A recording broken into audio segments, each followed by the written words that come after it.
بسم اللہ الرحمن الرحیم. بچے کے ساتھ، اور وہ داستان دلوں کو چھونے والی ہے. اس داستان سے ہمیں کیا سیکھنے کو ملے گا، آئیے آپ کو انشاءاللہ دکھاتے ہیں. ایک شخص کے ہاں بیٹا پیدا ہوتا ہے. اس کا نام وقار رکھتا ہے، جسے وہ پیار و محبت سے پالتا ہے. کچھ ٹائم بعد وقار بیٹا اپنے باپ کی آواز پر کوئی توجہ نہیں دیتا، تو وہ شخص بیٹے کا چیک اپ کرواتا ہے. تو پتہ چلتا ہے کہ اس کا بیٹا قوت سماعت و گویائی سے محروم ہے. یہ سن کر اس کا والد افسردہ ہو کر بیٹھ جاتا ہے اور سوچتا ہے کہ اب میں اس گونگے بہرے بچے کا کیا کروں. گویا اس کا دل اس بچے سے اچاٹ ہو جاتا ہے. کچھ عرصے بعد اللہ پاک اسے ایک اور بیٹے سے نوازتا ہے، جس کا نام فرحان رکھتا ہے، جو بالکل ٹھیک ہوتا ہے. اب یہ اپنے اس نارمل بیٹے کو بہت ناز و نخروں سے پالتا ہے، اس کی ہر خواہش و ضرورت پوری کرتا ہے، جبکہ اپنے ڈیف بیٹے کے ساتھ اچھا برتاؤ نہیں کرتا. اب بیٹے بڑے ہو رہے ہیں. جوں جوں دن گزرتے گئے اس بچے کی محرومی بڑھتی گئی. وقار ڈیف اگر کچھ مانگتا تو نہ ملتا، اور فرحان کو کھلونے اور دوسری چیزیں مل جاتی. وقار کی عمر اب 18 برس ہو گئی، لیکن اسے بس یہی سننے کو ملتا کہ تم ڈیف ہو، آپ اپنے بھائی کے ساتھ رہا کرو. وقار احساس کمتری کا شکار ہو کر یہ اپنے بھائی سے اشاروں میں غصے میں بولتا ہے، کیا میں کسی کام کا نہیں ہوں؟ میں کچھ نہیں کر سکتا؟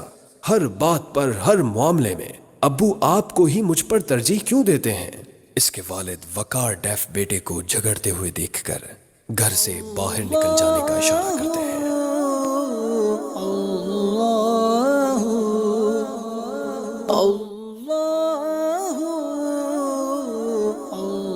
السلام علیکم. آپ کیوں رو رہے ہیں؟ میرے ابو نے مجھے گھر سے بھگا دیا.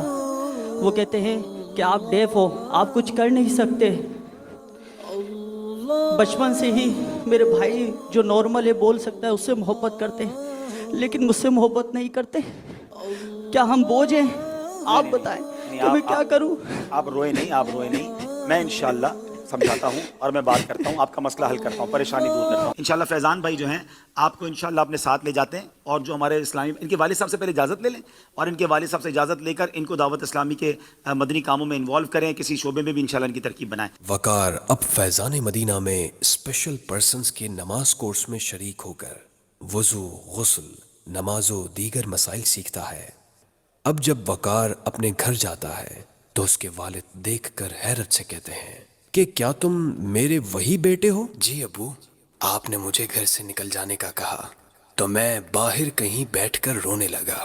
وہاں سے دعوت اسلامی کے مبلغ کا گزر ہوا.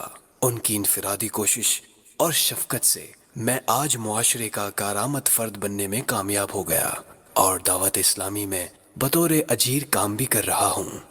وقار کو محبت سے گلے لگا لیتے ہیں اور اس سے کہتے ہیں، مجھے معاف کر دو، مجھے معاف کر دو، اور مجھے بھی ان دعوت اسلامی کے مبلغ سے ملاقات کرواؤ. السلام علیکم ورحمۃ اللہ وبرکاتہ. السلام علیکم. کیسے آپ ٹھیک ہیں؟ الحمدللہ. ماشاءاللہ. کیا کہیں گے آپ کے بیٹے کو دیکھنے کے بعد؟ میں آپ لوگوں کا اور دعوت اسلامی والوں کا شکریہ ادا کرنے آیا ہوں کہ دعوت اسلامی کی وجہ سے میں سمجھ سکا کہ اگر کوشش کی جائے تو یہ معذور افراد بھی معاشرے کے کارآمد فرد بن سکتے ہیں.